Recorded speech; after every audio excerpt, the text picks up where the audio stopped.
got a 693. This has dual shaft drive, but they've got the conversion kits on it where you can put it on a sprocket drive, I believe what that is.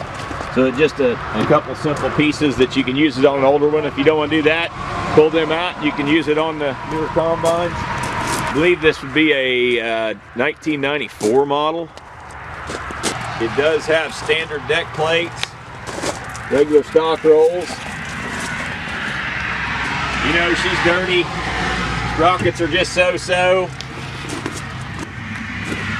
It's very straight as far as the poly. Poly's very straight. It's just a little bit Smurf blue, but the deck plates look okay.